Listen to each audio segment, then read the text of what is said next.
na absolutely wala. Your pahinga. Dun sa times na so busy, paano kaya nag-a-adjust? Kasi syempre, di ba, yung uuwi na medyo paakyat na yung araw, kailangan magpahinga the next day. Natuto na on those days dapat medyo tahimik lahat. Ang strict ng mom nyo. Yung talagang medyo kamay na bakal. Yep. So, paano yun? Paano yung pagdidisiplina sa kanila? Ni Mama Eva?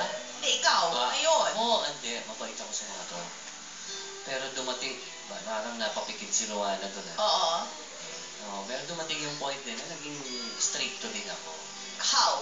Hindi naman katulad yung pagiging stricto ni Mama Eva. So, like, sa ganito kagandang daughter, natatakot yung mga manliligaw dahil, you know, yung tatay mo pamilya. takot po. Oo. So, tinatakot mo rin. Hindi naman. Ano? Ano? Sinasabi ko lang, Oo. sa ako madadapaw eh. Anong trato, Omen, sa boys as opposed to dun sa daughter? Iba? Oo, ako dito sa babae, siguro dahil sa takot ko rin na makakilala ng katulad ko, Oo. sobra yung protection talaga. Tapos, Even the two boys, the kuyas, ganon, Yes. protective kayo sa Heroana? Opo. Like how? Dati po, pag sa classroom po niya, pumupunta po ako kasi may nagsusumbong po sa akin na may nagbibigay po ng love letter. Kinukuha ko po yung love letter. Tapos? Pinupulit ko po sa harapan ng nagbibigay. Talaga? Oo. So, ganun talaga. Opo. So, yan ang kinalakihan mo. Apa, Oh, okay. DJ, ikaw, kay Maggie na sobrang ganda. It starts early, ah. Di ba she's 9? Or Opo. 10 na ba? 10 na po siya. 10. Oh, minsan may mga 10 years old pa text-text na. Oh, ikaw. Eh si Maggie po kasi, sa assumption dito all girls eh. Kaya okay lang. Pero minsan kasi maano na po siya eh. Ateneo, pag ganyan. Ano?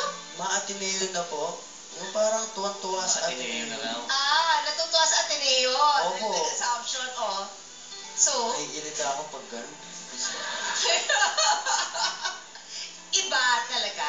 Tito Pep, ganun din. Iba kaya, Depende po sa pagpaalam kung party ba or ano lang. Basta are you allowed to date? No. At talagang tumingin na hindi. 21 ka na? 20. 20. Kailan mo siya papayagan makipag-date? Hindi ko mapangyayari. Ano lang? Siyempre, kailangan kasama si Kuya. Okay. Oh. Iba talaga, yung I guess, I think it's like this. Because of everything Romer went through in his youth, super protective, parang stick to one talaga si Tito Pip. So parang kampante. Kasi diba, yung balik sa daughters, kasi, Yun eh, di ba? yun. Bayad Sabihan puta. na gano'n, diba? Whereas, good boy ka. Pero iisa yun talaga yung... Kasi siyempre, yun may younger years.